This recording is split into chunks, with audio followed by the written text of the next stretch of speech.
Hey everybody, it's Drew here to introduce another episode of Cosmic Crit. And boy, wouldn't you know it, we are nearing the end of this season. I cannot believe that we are ending season 3 of this show.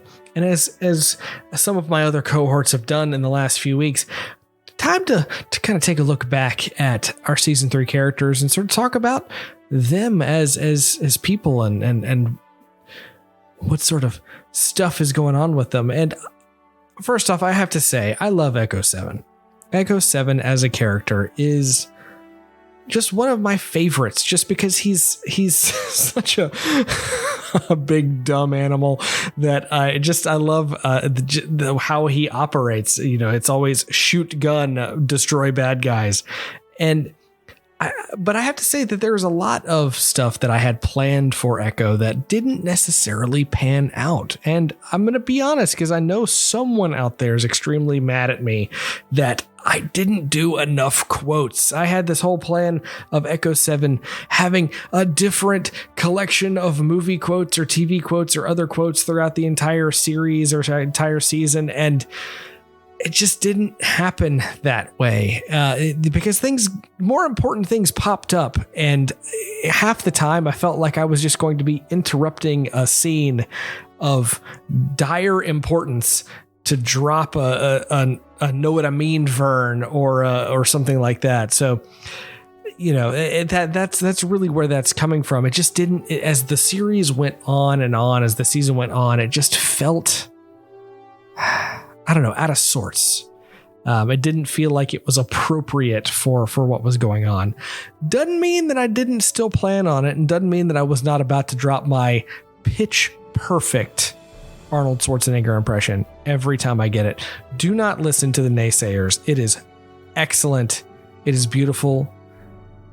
And I will always do it. So joke's on them. But I cannot wait to see the end of this season, and I cannot wait for the return of our season 1 characters in season 4. But in the meantime, we do have a season to continue here. So here we go. It's episode 195. Dang it, Bobby. It's Sting of the Hill. Episode commencing in 3, 2, 1. Episode initiated. It's time to enforce the coalition of organized governments by picking up your Lancer rifles and taking on the Locust Horde Swarm in this week's installment of Cosmic Gears of Crit. This is your GM Patrick here, your Grenadier minion blasting you into smithereens from cover as I welcome my 4 players to take on impossible odds. These are my friends and your fellow members of Delta Squad. To my right, she's picking off the competition with a long shot rifle. It's Rebecca rolling with Zinnia. Hello. Across from her, whether lobbing bolo grenades or firing the Troika, this weapon of war is always ready. It's Drew delivering Echo 7. Fight my shiny metal Dom. To my right, this locust-like berserker is ready to charge across no man's land. It's Tyler dredging up to Basho. This game series has the best reloading mechanic of any game series to the day. At me. Yeah, we'll talk about that. Across from him, he's wielding a bayonet-styled magical chainsaw, and they know how to use it. It's Jabert playing as Trest. Hey! And across the digital table, this snub pistol-wielding maniac has 100 kills and is looking to make it 101.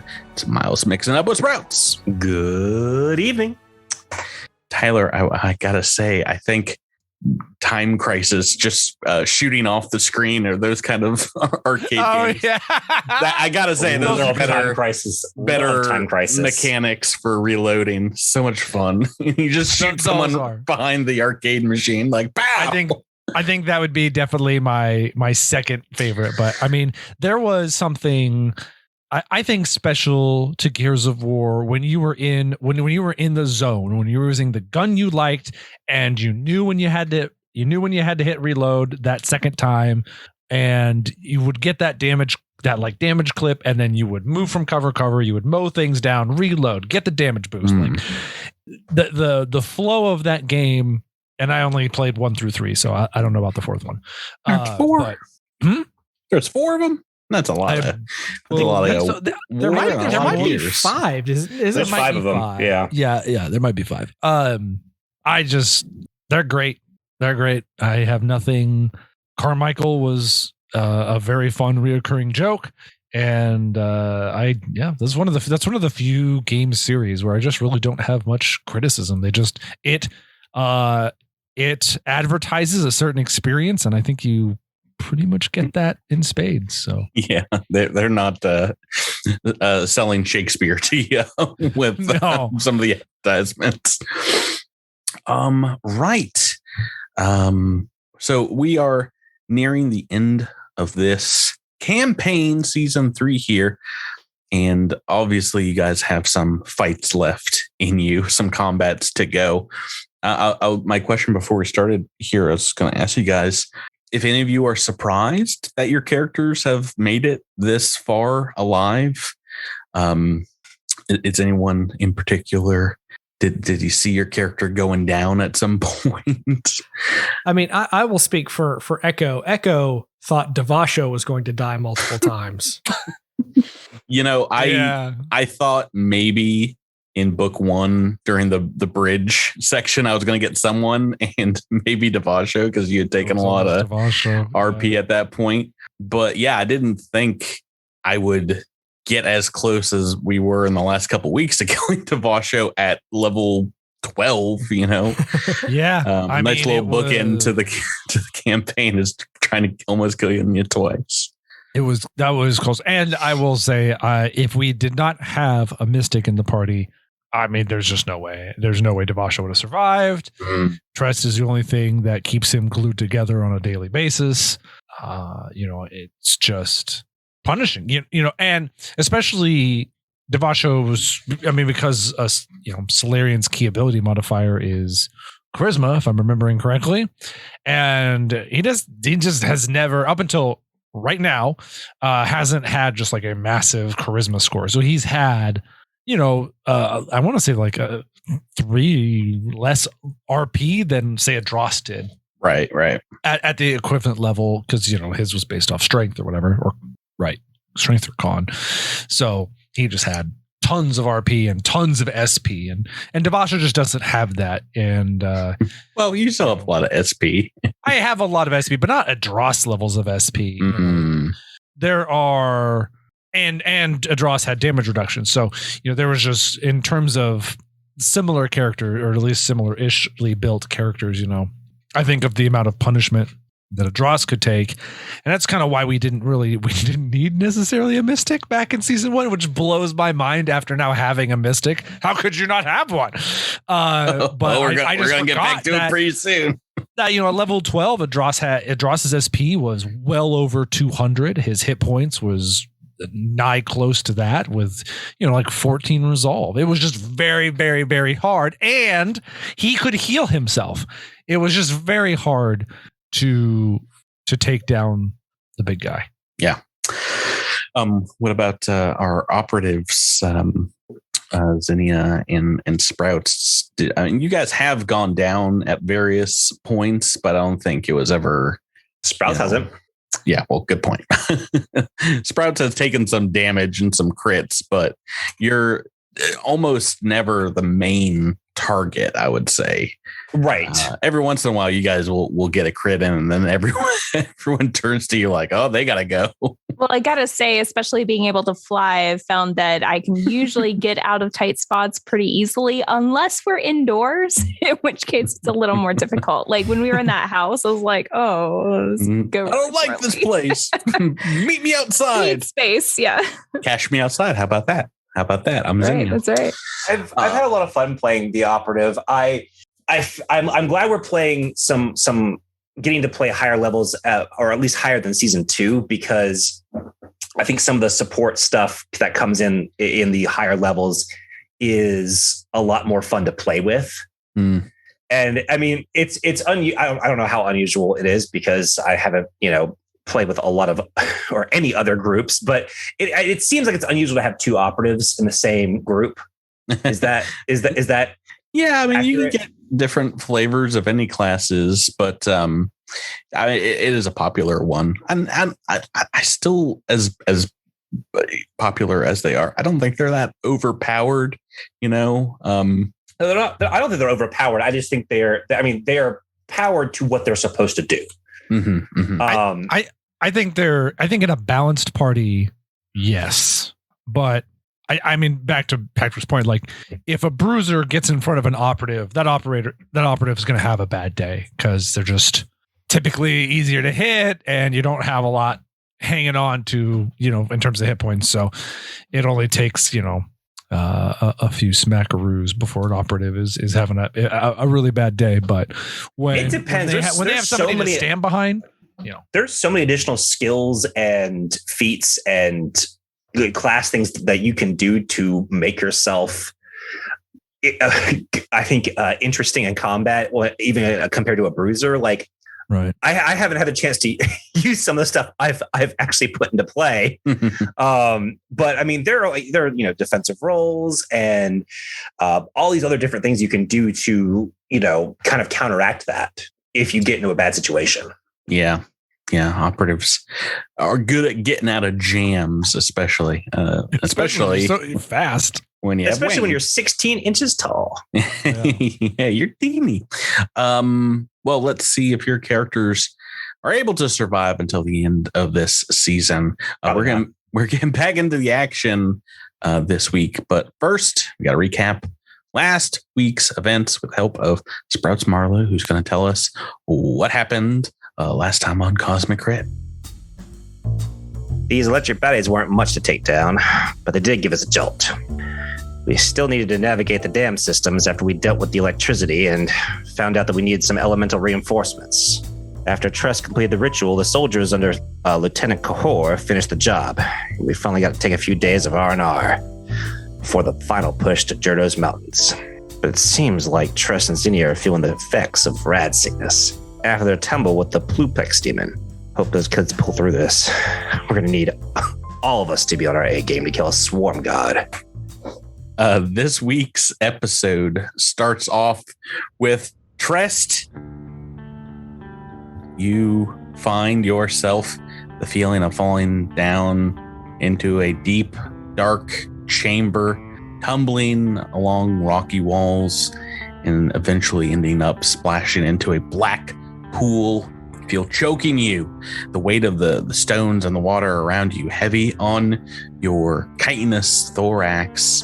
And as you pull yourself out of the water, swim ashore, and scrabble up some rocks to safety, you get to look back at the surface of the water behind you and see not your own face, but that of your distant ancestor on Altranius, who explored the waypoint for the Hylaxian caverns beneath the city. And looking up in the light that begins to fill this room, you see a pattern emerging in a thick roof carpet of bioluminescent algae. The symbol of a bug's head, that of Hylax's holy symbol, forming itself along the plants up there. And something inside you just knows that it would be your mission, your ancestors' mission, to keep this place safe for pilgrims, to find their own path, to find communion here with the Forever Queen.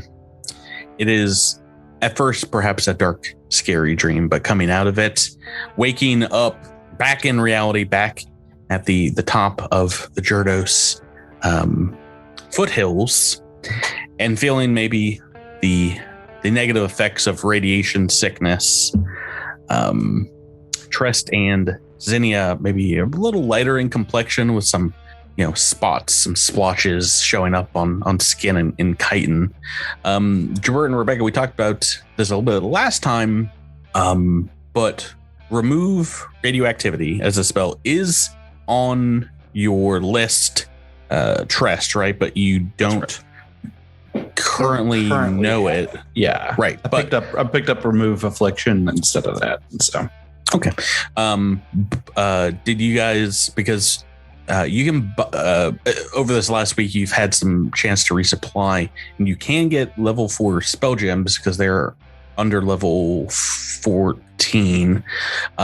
Did either of you guys want to spend some credits on that or wait it out?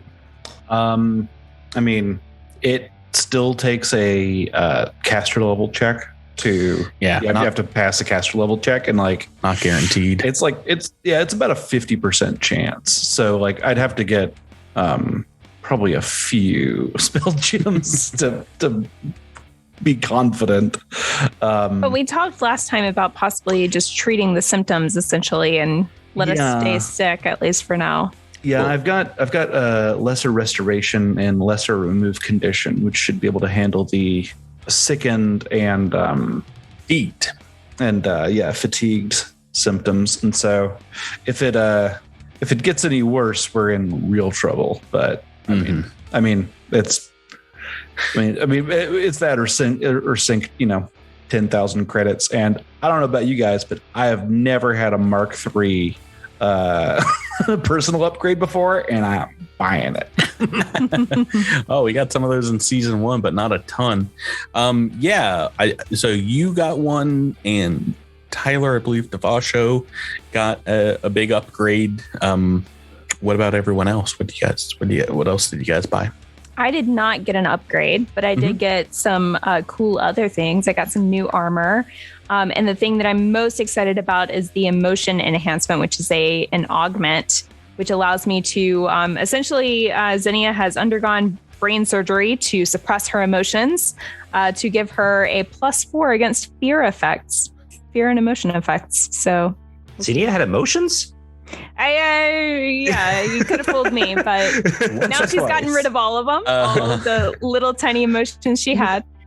That's awesome. Yeah, you've recently got a parallax laser pistol, so probably didn't need any new weapons. Yep. Unless you wanted a second gun. Miles, what did you buy? I bought myself a shiny new gun myself. I just said myself twice, but I bought a allow myself to introduce myself. An HFD sonic pistol.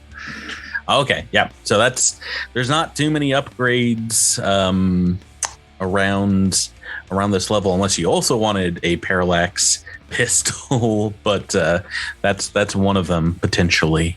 Well, and I also have to be careful with certain things because little sprouts can't carry much. Yes, good point. Excellent. And somebody pointed this out to me the other day, and I just thought about it. The difference. So when you're upgrading to the next level of personal upgrade, you just pay the difference between the two. So I am actually left with a little bit of cash. I think I am. I'll try to get one spell gem.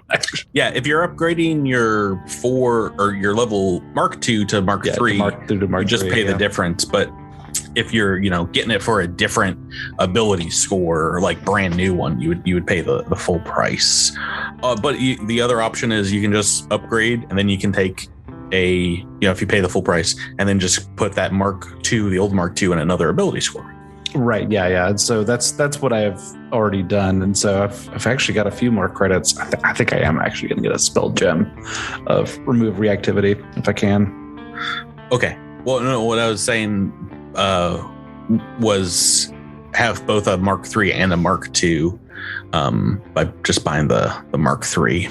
But you already had a Mark 2 in, I'm guessing. Strength? No, what are you saying? So it's when you upgrade your personal upgrade. When you go to the next tier, you only pay the difference.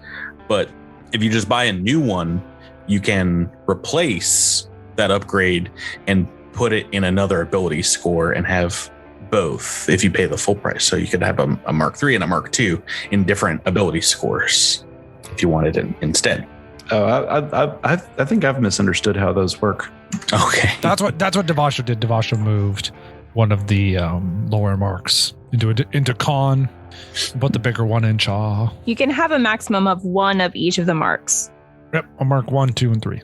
Correct. Yes. So what was your Mark II in Jabert? Yeah. Okay. Yeah, I see. Then never mind. I have no money left.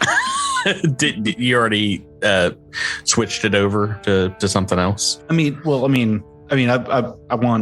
want that. So, You want both? so well, yeah, I mean, I want at least a 2 and a 3. So my other option would be to upgrade the 1 to the 3. But then that only leaves me with like 1,400 credits, and that's not enough to buy a spell gem. So okay, all right. Was your original personal upgrade, was that in strength before, or? I think the original one was hard to say. Looks like my current Mark 1 is in wisdom, and my current Mark 2 is in strength. And so okay. All right. So we've gotten you guys upgraded and ready for the tasks ahead here. That morning, Captain Altahasset, who I've got their reference art here up on the screen, will give you guys a briefing over a little hollow map in her tent, and says, we have 4 squadrons.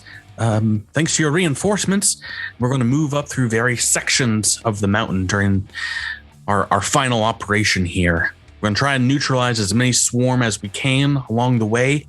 We believe there are going to be pockets of resistance waiting for us, dug into the mountainside. But for the most part, we have seen next to no smaller swarm components. They seem to have steered clear of this place, but trust me, this mountain is crawling with hive lords and other larger creatures. It seems the god host only will surround themselves with their elite warriors of the brood. My personal cadre of soldiers, Midnight Squad, is going to move in and advance along with you on the southwest section of road, but it's not going to last too long. The scouts left last night, and we're going to rendezvous with them as close to the entrance to the Temple of Hylax as we can. Do you have any questions about our operation? I do not have any questions, but take out as many as you can, and for each one, there's a drink on me when we're through all this. Devasho, can you afford that? No, but my husband can. I'm very unfortunately credit poor at the time, but I've always trusted him with the finances. Devasho is the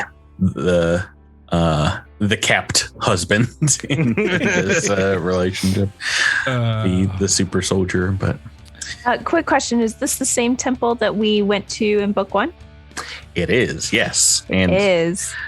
Indeed, you've made the request of the BBRC, and of now you're good, still very much alive, friend Xantos Loachwort, and as part of the requisitions, he is going to be brought up to the front, and you see Xantos stepping out of a military vehicle with a reinforced briefcase that is going to be chained to his wrist, and he'll come over and undo the chain and hand it over to you, Zinnia, and says, "A whole lot of nothing from this crystal, Zinnia. We expected a great deal more. It has certainly magic powers, but no properties nor anything that we were able to quantify, to study. You can have it back as per your request. There's not a lot that they are not giving you for this final push, but fat lot of good this will do you." Thank you all the same, Loachwort. That's a shame that there was no scientific value to the artifact, but I'm glad to have it back. Loachwort's useless. What a surprise. Studying the data from the matchmaker house, the corpse of the Psychovox, though, we are fairly certain it was indeed very good that you were able to stop that creature from returning to the swarm lines. What havoc it might have caused if it had gotten away, we just can't imagine. But at the very least, it more than likely would have been able to warn other swarm components, perhaps train them on ways to fight you. Yes, I think it's becoming more and more clear that we must stop the swarm at every opportunity. I hope there are not any more of those psychovoxes. There are only so many hover cars. Sprouts can run into them. Well, good luck, Midnight Squad. You're going to need it. They're giving you all the resources they can to be able to crack the God Host's lair. Tell me, Lochward, is there anything that you have, you and the BBRC have observed of the God Host itself, or whatever army it is waiting with, that may be of use to us? We are getting immense amounts of psychic chatter coming from Clutchstone Ridge. It is something to be worrisome about. It sounds indeed like millions of the creatures there, but our heat-seeking signatures, as well as infrared, and our troops on the ground are telling us there are not that many, so it is quite confusing. Interesting. But it sounds indeed a cacophony upon Clutchstone Ridge. I wonder if they might be underground. Well, certainly. We'll stay alert. Certainly there will be some there, but not in the numbers that the psychic chatter seems to belay. Anyway, good luck. Bye forever. Thanks for letting me live in this AP. Thank you for your service, Lochward. It is greatly appreciated by me. Do not I take can't it speak for the personally. others. We must vilify a NPC in every season of the show. It was Gerlar Sknor in season 1, and now it is you in season 3. So Shot rings out into the air. a trickle of blood runs down Xanthos Lochward's forehead. What is it with my characters befriending the most hated NPC? I don't know, Rebecca. Nora, Anything you want to tell us? I let Gevalar Snore take care of my pet while I was gone. Altahas will finish up the briefing and say, the ice and cold on the mountaintop, it means we're gonna have to go on foot after the first 1,000 feet or so. But I guess no need to tell you all that. My briefing material says on the evacuation of Susclin, you all pulled a priest out of the temple during a dead winter. Sure. yes. Well, you know how cold and treacherous it is on the mountaintop. Let's kick things in gear. I'm going to get the troops ready. We're going to move out in 1 hour. Let us go kill a God Host. Let's do it. Hoorah. Any last minute prep or anything you guys want to do before you head out on ostensibly your final mission here, taking out the leader of this swarm armada? We got 8 hours of rest for this, right? Yeah, right. I mean, you've had better have, because I would be absurd. you've had a couple days rest since the dam at this point. So double resolve points. Got it. Yes. Well, you're hit. Am I cured of my fatigue and sickened? Did we say that? Are those just cantrips or? They're not cantrips. They are level 1 and 2 spells. But I cast those them. have been cast. Okay. Yeah, and I'll cast them once a day. So I'm just sort of marking 2 spells off of my level 1 and level 2. Great. Yeah. Thank you for that. Sure. Mystics yeah. are handy. Yeah, they're all right. Whatever. Every once in a while. Yeah, just ignoring the effects of being diseased or poisoned sometimes. You're fine. Yeah, you do feel much better after that playthrough. You can tell still perhaps that your body's like a little weakened, like, maybe you've been exerting it for a few days, but it doesn't hurt anymore. There's no indicators of pain. As you Like we took a lot of Advil or something. You know what? Yeah. Everyone treat yourself. Just take a couple Advil before you head out on this hike. Along with the rest of the company, a couple dozen soldiers and specialists will all trundle into a few more brush stalkers. You can take yours. They take a large covered truck as well and travel across and down and then back up again some windy, windswept roads for the better part of an hour or so until you start rising again to the point where you can tell that the roads are getting a bit treacherous. The roads themselves disappear into small paths and then disappear in snow and rocky cliff sides at the start of this column. Captain Altahasset will get out and say, "All right, folks, we're a climbing unit from here on out. Let's move." You hear the soldiers kind of trundling forward, and some of them begin to turn on their environmental protections, though there's a couple of soldiers mocking the others for switching them on to instead they're like, "Oh, we're going to tough out the cold." When Captain Altahasset hears us, she shouts and says, "Everyone turn them on. Stop being damned fools. Cold up here is enough to weaken you to the point Swarm won't even have to try to knock you down." At this point, you guys have a great deal of environmental protections. I'm guessing, does everyone want to turn yours on at this point? Yes. Sure. Yeah. Oh, and I've got +2 to fort saves against cold dangers because I got environmental clothing way back at the beginning of book 1. Wow, look at that coming in handy. Oh, look how the tables have turned. I think I made some extreme cold at the mountaintop in book 1 that probably wasn't there. But at this point, it is, between 0 and 30 degrees Fahrenheit, but based, every once in a while the wind picks up and you get some very cold spells. But it's, many months past the start of the dead winter. And for the rest of Suscalon, it's starting to melt. But up here on the mountaintops, it is definitely still cold. You can see little ice crystals forming up on the extremities of your armor, maybe ends of barrels and weapons.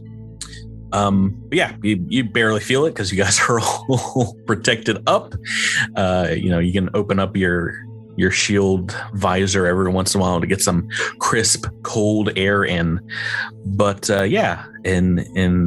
after an hour or so hike up the mountainside, you see a huge, what looks like rock slide, seemingly breaking up the way forward. Getting up without going around it would require like rope and stakes and things like that. But with this many soldiers behind you guys, it looks like the only way forward is going to be to climb over these rocks and head up. Can I fly? I guess flying is also an option, of course. Yeah. Awesome. Man, we need ropes and steak. Where's that kitchen from season 1 when you need it? I assume I can ride on top of my trusty steed. Yeah. I mean, it'll take a little bit of time, but it's not a difficult climb over these rocks, and basically like half of what looks like a section of the mountainside is kind of like toppled over here. Are you all okay moving forward at the same time to continue on? Yeah. The soldiers will take up behind you and start climbing over the rocks as well. But let's see, as you're moving over there, over the rocks, I feel like Zinnia, Rebecca, talk to me about your hive jack for a moment. How close to swarm critters do you have to be? 30 feet, if I'm not mistaken. Let me pull it up. Mm-hmm. Row. These are always great questions that I love to hear. Yes. Yes, 30 feet. So I can hear telepathic communication between members of the swarm within 30 feet. As you were walking up the cliff side path here after climbing down off these rocks, you get a chittering sound. I think, Tress, you can maybe feel some of the rocks and the ridge above you via tremor sense. But kind of bursting through the rock side about 20 feet above you guys, you feel are some pretty large swarm components I'm going to take us to a new map here and let you see what we're dealing with as we roll into initiative order here. It is 2 very large swarm creatures. A swarm creature we haven't seen until, or since I should say, the end of book 4. Do you guys remember this beautiful baby? I don't. Yeah, they all look like bugs to me. It's kind of locust. Well, this is new art, so I guess it's not super fair. Did Jabert just do a racist against Trest and Devasha? Mostly against the swarm, but also I would say against most fictional bugs. Yeah, it's this art is I like a little better than the one we got in book 4, but this was the swarm dissolver that you fought. Has some very large wings, but there are 2 of them stepping out onto the cliff face here. Let's go ahead and roll some initiative, as they are going to just pop right out of the cliff face. And I get +4 to this. Oh, and I rolled a natural 20 as well. So that's a 39 on initiative. Wow. all right, what does Echo. Why don't you just roll 500, Rebecca? It doesn't matter. You're at the top. You know, the thing about Roll20 that I love is that when I roll the same time someone else does, and I see a 19 land on a die, but it's not my dice roll. It's you get so else's. excited, don't you? No. Echo, you almost beat me, and you rolled a 1, and I rolled a 9. Jeez. Oh, wait, no, he did I did beat you. Oh, no! Dang it! Am I at the bottom? No! Not again. He almost beat you in that he did beat you. That he did beat me. I didn't maths too well right there for a second. Didn't, buddy. I'm sorry. All right. Okay. Believe it or not, an operative's at the start of the initiative turn order. Rebecca, what do you want to do here? You sense these things coming out of their hiding place. Do I know what they are? Can I identify them? Yeah, make me another, because you have fought these things before, another check. It will be a little easier. Okay. Having already identified them. It's a 32 to identify. Yeah, so that is still only 2 things about them with the easy identify. What would you like to know or to be reminded of? Do they have any energy resistances? Yes. So, I mean, for free, immune to acid, but they also have fire resistance 10. Ooh, that's not good for me. Okay, and then let's see. Do they have any special abilities, like special attacks? Yeah. So technically, 2 special abilities that could each be attack styles. One is called, both are very evocative of what they do. Give me a number, one or 2, and I'll tell you which one. 2. Oh, they have wings on their backs. No wind, fly speed, but they have an ability called Wing Gust, where as a standard action, they can rapidly beat their wings in a 30-foot cone, and knock creatures prone if you don't make a reflex save, or potentially push them about 10 feet away from the dissolver. And at this point, it's when I should probably remind the audience they are about 20 feet up above on the cliff, and you guys are down below. And the opposite side of you from the dissolvers is a 150-foot drop down the mountainside. Nice. So probably the best thing you could have asked for was that ability. And that is indeed a 30-foot cone. Okay. What I am going to do is first pull out my injector pistol, and I'm going to take a shot at the one on the left to try to reduce its resistance by 10 with my genetics inhibitor. All right, so this won't be a trick attack, just a regular KC attack to start us off here. Go ahead and make that. Ignore the trick. Trick 35 to hit. 17 on the dice. That is a hit. So that does 8 damage, and it also reduces its fire resist by 10. So it is now not resistant to fire damage. Goodness gracious. How would that feel if you were just like, I'm this fire resistant or whatever resistant bug, and all of a sudden, like, you hit my fire, like, oh, whoa, what is this? It burns. Dang. I think it's got to be, like screeching right now. Like, no. Or maybe just injected it with some flammable blood now. So it'll burn the insides instead of the outsides. Okay, so that is your turn. Sprouts Marlowe. 16 points down on the initiative turn order, but you're still number 2, Miles. I guess I'm gonna take a shot at the same bad hombre. Now, do you want to move it anywhere here from Echo 7, or do you want to stay where you're at? Let's see. He is only 30 feet away from me. Yep, 20 feet up too. Okay. Move a little bit closer. Okay.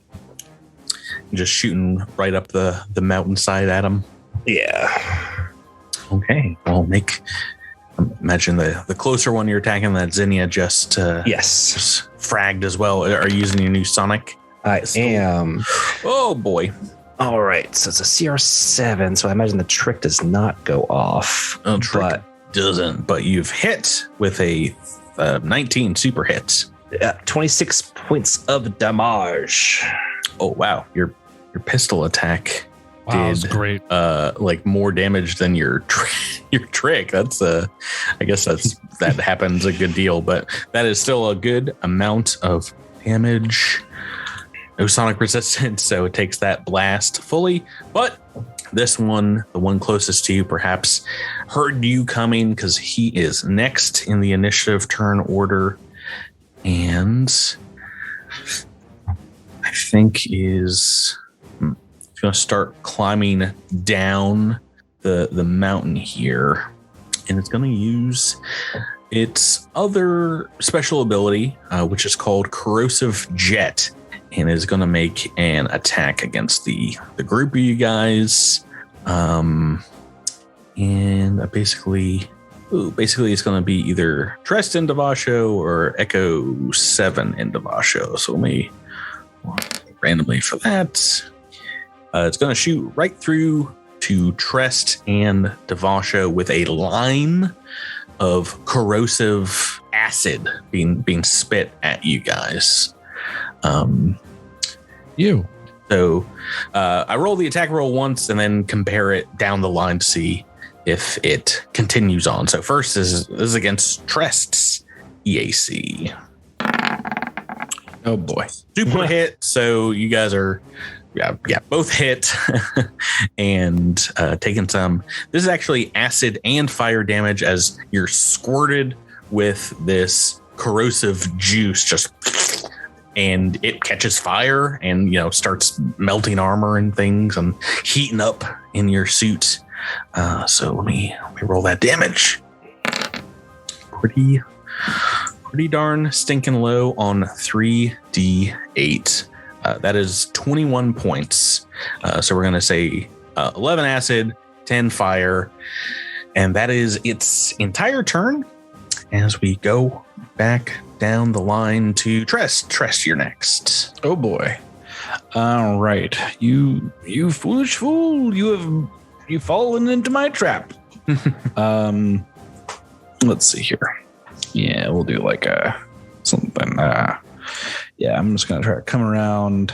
Let's see, 1, 2, 3, 4, 5. Yeah, I'm gonna move right up around on this guy. Okay, so that will still provoke from this guy, even though he's kind of climbing down the mountain face here. Is he not flat-footed?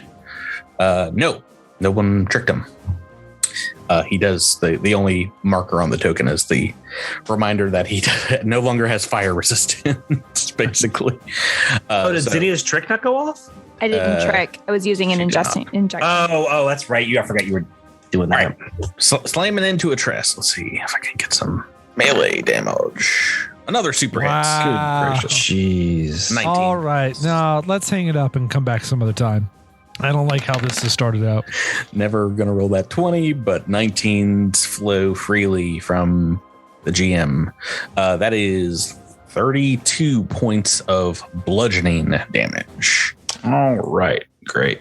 Mm. All right. Well, I'm gonna attack with a sword, with an S word. No. Oh, so much pity for you, sir. Oh, There. no. 3 on the dice is a miss. Davasho. New book, new reroll. It's actually Echo rolled higher than Devasho. Oh, you it's 0.02 versus 0.1. Yeah, that's why you have a plus 10 to your initiative, Drew, Yeah, apparently. and you roll the 1. Yes. Oh, I missed that entire conversation. You guys said it earlier. Echo 7.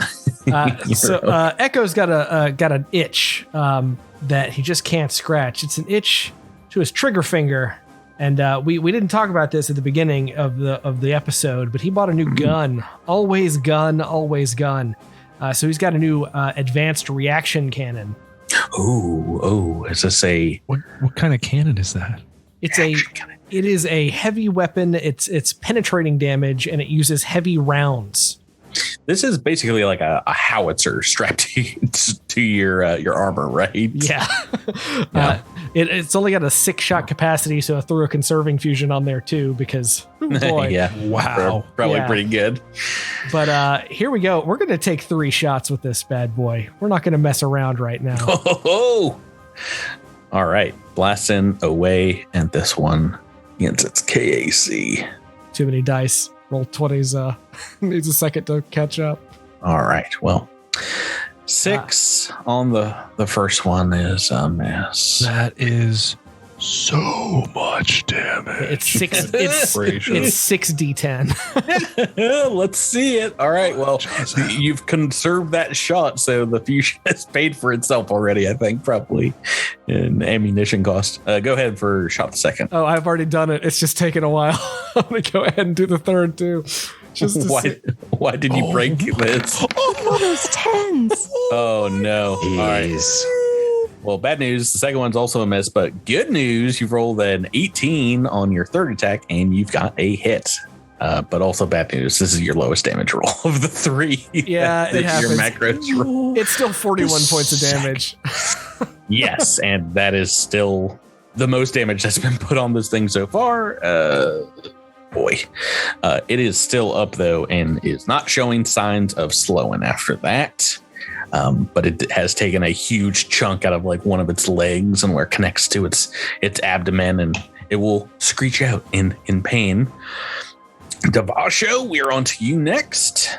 There's still one of these up on the ridge that has not acted, has not come down yet, but Okay. get to go next. All right. Okay. I think I want to start climbing up the cliff that's just directly in front of me. Mm-hmm. Okay. Is that it? No, you want Do I need to a roll number to to do roll. Yes, give me an athletics check, though, I imagine. What's your bonus to athletics? It's only 17.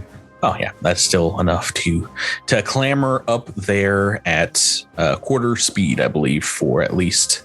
And it's 20 feet. Yeah, I'm going to say it's a good 15 feet of climbing, though. Oh, 15 feet of climbing. Okay. So I need what? 60 feet of movement to get to the top? Correct. Okay, no problem. I'm up at the top. Yeah, I figured. So that puts you still a ways away from these other two, but that's one move action. One move action, and second move action is going to be.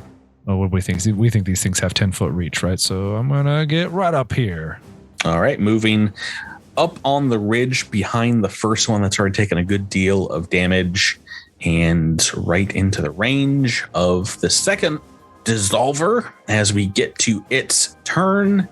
And Tyler no longer drained of, or Davasho no longer drained of all RP and SP, is back in full hit me mode. Stop trying to hit me and hit me. As I think this one's got to try. It's got to try for a double attack on Devasho because you've gotten right within its range up on the ridge. So 2 attacks. Rock and probably a miss here. What is your KAC? 31. That is a 7 and a 17. That is 2 hits. 2 slam attacks. Yeah, that's what happens when you haven't bought armor in some time, folks. Oh no. That's okay. Patrick's a poor GM because he's not pulled out his calculator this episode yet, but I'm using it for this one. I'm like, sick. This is gonna be like 70 damage or something. Oh my gosh. Kids out of home right in. How much damage do you think Devasho's taking? Oh, it's so close. 73? It's so close, Tyler. It's 69 points of bludgeoning damage. It's the fun number. But that is 2 wham, wham, full slam attacks as you'll see Devasho back to making a target of himself up on the ridge. And that is the end of turn 1. Back to you, Zinnia, Rebecca.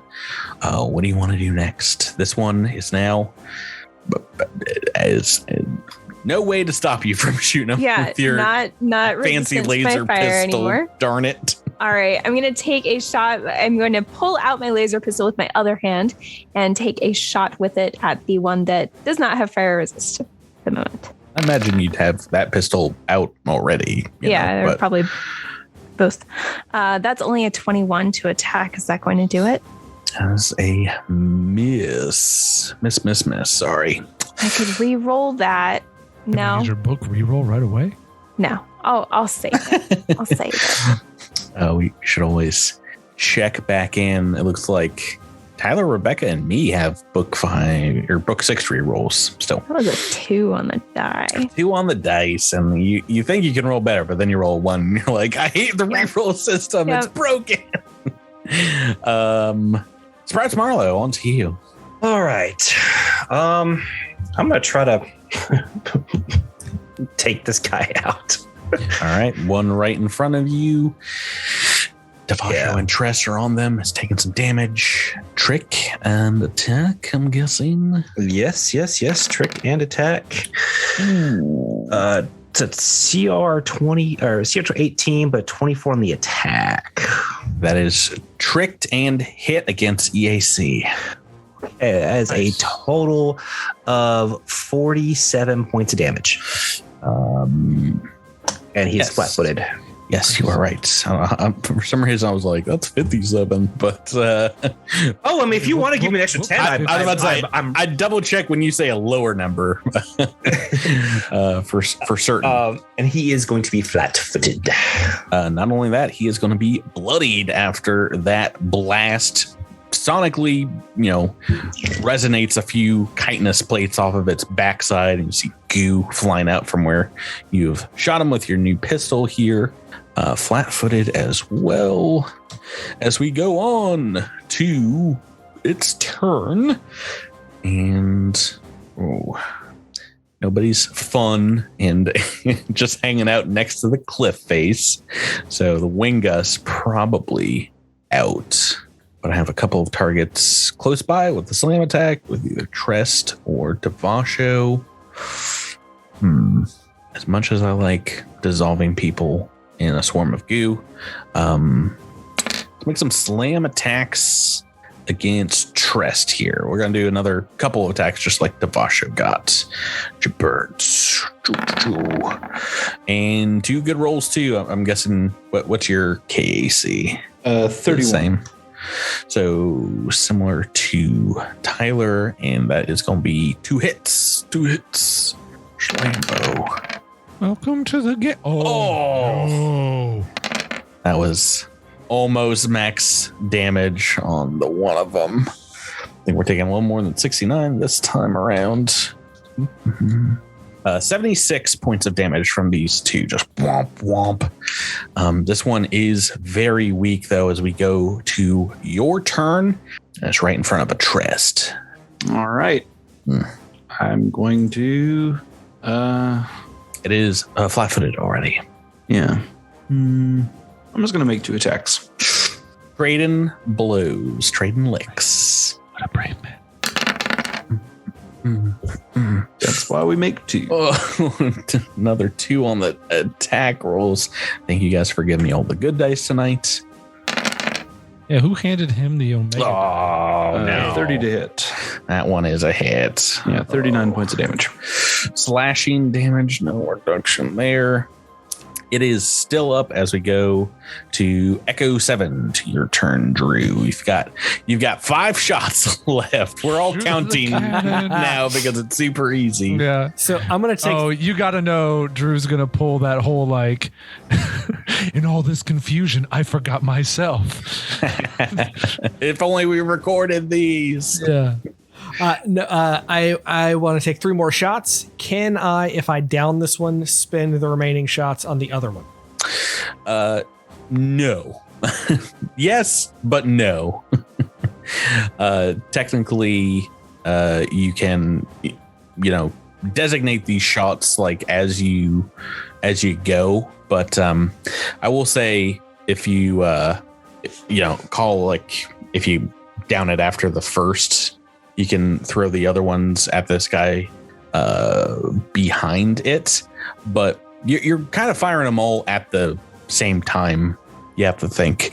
So at the very least, it might be a little more difficult to hit this one further away and behind its buddy, if that makes sense. All right, here's shot number 1. I'm going to go ahead and do all 3 because... Conserving fusion, and yes, you missed. So it's probably good that you're using those shots. Still 5 rounds left. Oh, there's a super hit, or close enough. 31 in total is a hit. How much damage is this? Oh, this 46 points of damage. All right, that is enough to down this one. It's just going to topple down the hill. It's kind of clinging on for dear life in the cliff face here. You can make the last blast against the one that's not been hit yet, but mind you, this will be a little bit more difficult. Do it. I don't even want to know what a critical hit with this weapon will look like. Yeah, this is only a 9 on the dice, and that is going to be a miss. Yeah, critical hits on this one's going to be a little scary. It's going to be, it's easily going to be over 100 damage. It's all right. Bonkers. 2 rounds down as we move on to Devasho. Your turn. You're up here with this second dissolver. Yeah, let's just align the shield and punch him in the face. Move action align, standard action attack. Wow, great roll, Tyler. You're just the best. Yeah. You're so good. It's our fourth natural 2. You were born to play this game. I'm feeling bad for you guys. Tyler, did you want to do something this entire episode? No, I really did. I just wanted to climb this cliff. Oh, you wanted to be the punching bag, right? Yeah. I really just wanted to have to spend an RP again right out the gate if I could. So please double attack me and get through. I have 42 SP left, so I need to do at least that much. I want to dissolve people because it's easier to hit EAC, but you hit my KAC with a 7. Calm down, son. It's like I don't even think, because you guys are on different levels, I can hit 2 people without moving kind of backwards or climbing ups. Yeah, I think he's going to try to make 2 attacks against Devasho. You're right there in its face. Punch the immediate threat. That is... And you tried to attack it. If you did fail, but you tried, and that's what counts. All right, here we go. All right, I hope my shiny shield thwarts your... terrible. Oh no. Ooh, 12 and a 6. We know that's 2 hits. Let me roll this damage up. Ooh, there's another good one. Oh, there's a bad one. This might be the exact same amount of damage did last time. Oh, very close. 67 points damage this time. We're getting down into a little HP damage now. Yeah. All right, so you take half of that HP damage. Oh, you still got lifelink up. Yeah, that's up like permanently now. Oh my! 5 HP damage. So Oakley dokley. 13. Turn 3, we're back to you, Zinnia. Okay, Zinnia is going to fly a little bit closer, get within 30 feet of this thing. Yeah. And take a shot with my parallax pistol. I know that it's not going to do a lot of damage, but Yes, this one still has that's all I got. the resistance up. Yep. All right, that's a 28 to attack and a CR 22 or lower on the trick. Tricked and hit, All right, so that would normally be 47 damage total. but taking off a 10 off the top there, it still very much hurts this thing. You can see a bolt hole of where your laser burnt through. It's chitin, but maybe it's sealed up right after. It's not a gushing wound from that attack. I meant to do this at the beginning of combat. We always forget. Can you make me a will save for your hive, Jack, for the first swarm encounter of a new day? Yeah, I hate these. It's a 28. Doesn't matter if you roll rocks like Rebecca. Awesome. Sprouts Marlowe. All right. So Sprouts is going to target this little gentleman and move a little bit further down right in front of old Zinnia. Mm-hmm. And is going to take a shot with his shiny new pistol. CR 15 and a 33 to hit. Tricked and hit. Yeah. Awesome. So it's flat-footed, and it gets 44 points of damage. Oh, I guess I should have asked Rebecca, what did you want to do for your trick? Let me bleed it. These things are weak to bleeds. Okay. So it's bleeding. Flat-footed. It's bleeding. It's at the bottom of the turn order. And I'm sorry. Let's get dangerous. How much damage did you do? 44 points of damage. Ooh, okay. All right. Trest, we are back to you. Hello. No, I don't think I'd be able to get up there. I mean, I could fly, but where's the fun in You can fly. I can fly. Also, I'm already in HP damage. So, Oh boy. Blow them up. whatever. I'll fly up. It's fine. All right. Getting right up on this guy's grill. That will not provoke because it's flat-footed. So Yeah. single attack. Yeah. 35 to hit. Another big one hit. And how much damage? 36. Oh, okay. That's why we have the calculator, Patrick. It's okay. I can tell you, though, easily that is going to be enough to bloody this second one to see rivulets of bug goo pouring from its 3 wounds. And we're back to the heavy weapon specialist down the mountainside at this point. Is it? Are you just going to 3 attack until you run out of ammo, Drew? Just every round? Yes, I am. Go right ahead, sir. I love this new gun. It is so nice, even with the minus Big. 6. It is the biggest gun I think we've seen on the show. Ooh, I'm not gonna do it with that one. 5 on the dice. A conserved fusion miss. Still 4 rounds. Still 4 in the chamber, baby. You've shot 7 rounds so far this combat, but only used 2. Go right ahead. Shot the seconds. Oh, I've shot 2 and 3, so even worse on number 2. But if history repeats itself, your 3rd attack will hit, and you'll do damage with it, right? Is that what happened in the last 2 rounds? Yeah. Yeah, here we go. Baby. Super hit, 19 on the dice, and the highest damage I think you've done outside of a crit so far this campaign, right? Pretty close. 56 points of damage. Okay. Oh, it is still up, but you've blasted off one of its 4 legs. A wing is completely destroyed as that cannon shot rings through the mountains. There's bullets raining past you guys from the soldiers down the mountain, but they're, very small caliber rounds just bouncing off this thing. But your howitzer, the reaction cannon, has put a little dent in it, Drew. Devasho, we're on to you. You have the make me a reflex save. Supernova. Okay, all right, here we go. Supernova, natural 2 on the reflex. Not its best, not its worst save. Oh wow, I did not roll well on 13d6. Might be enough though. Before DR. What is the energy resistance? DC for the reflex save? The DC is 23. Even with its resistance, that is enough to blast this thing. Right across the cliff face here, smearing it into this little cubby hole where it was hiding out.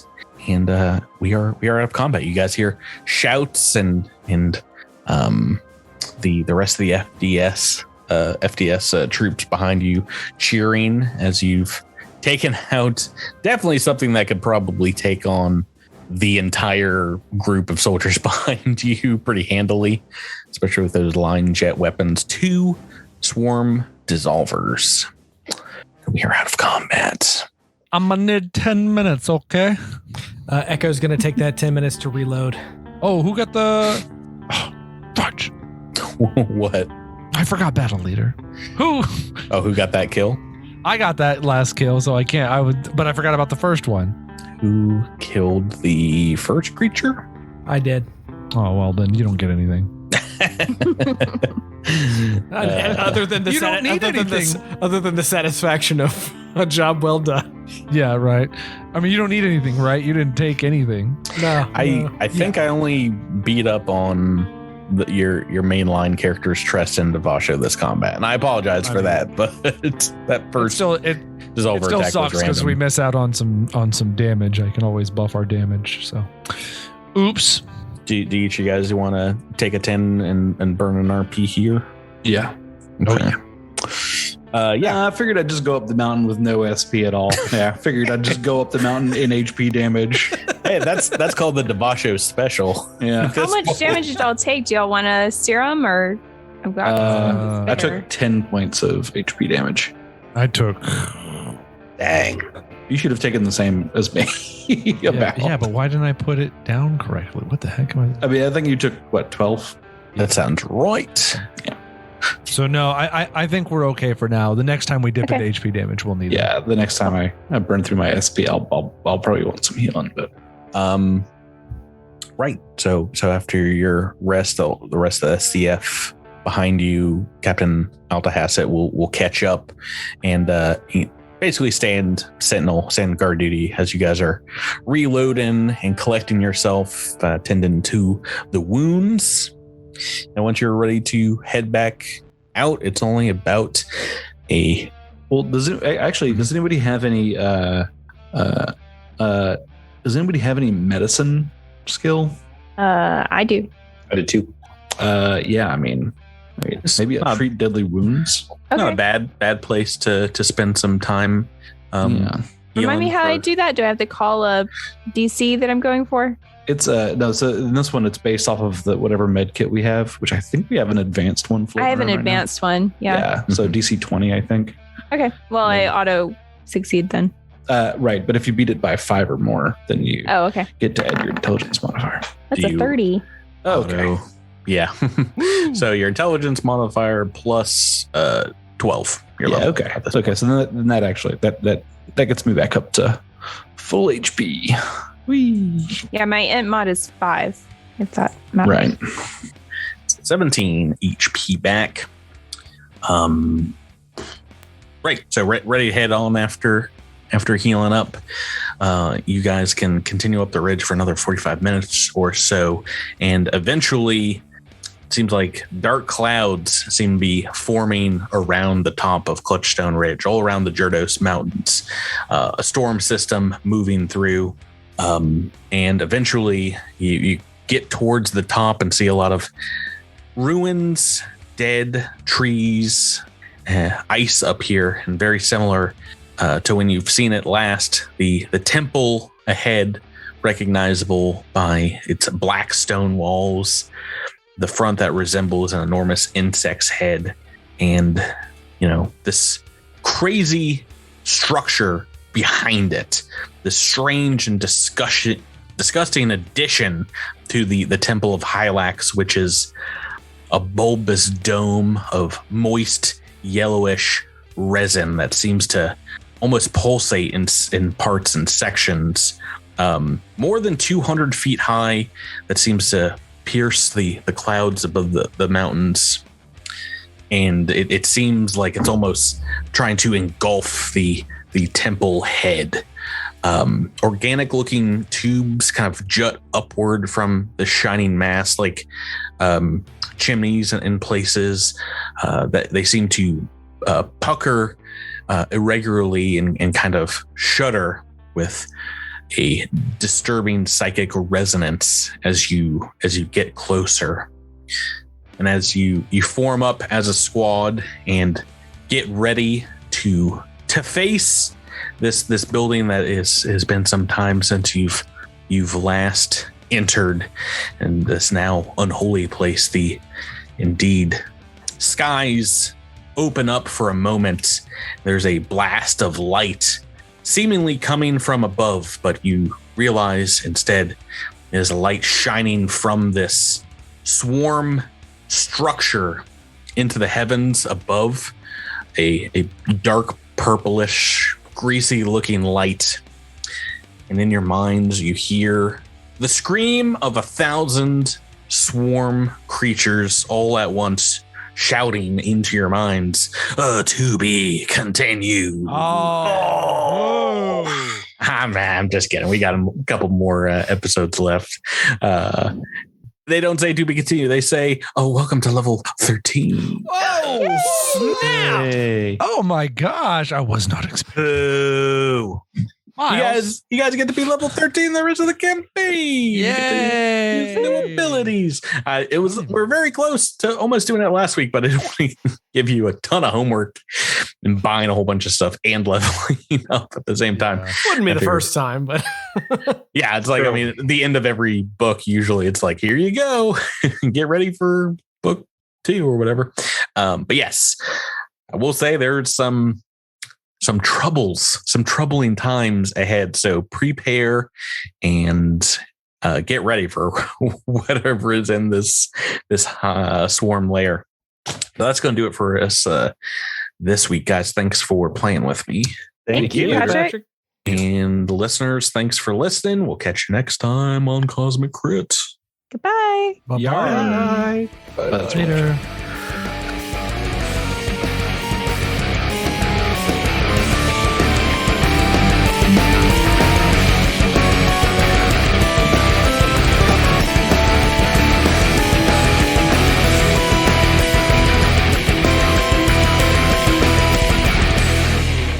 You've been listening to Cosmic Crit, an officially licensed partner of Paizo Incorporated. The Starfinder role-playing game and adventure paths are trademarks of Paizo. All Pathfinder and Starfinder images are property of Paizo and are used with permission.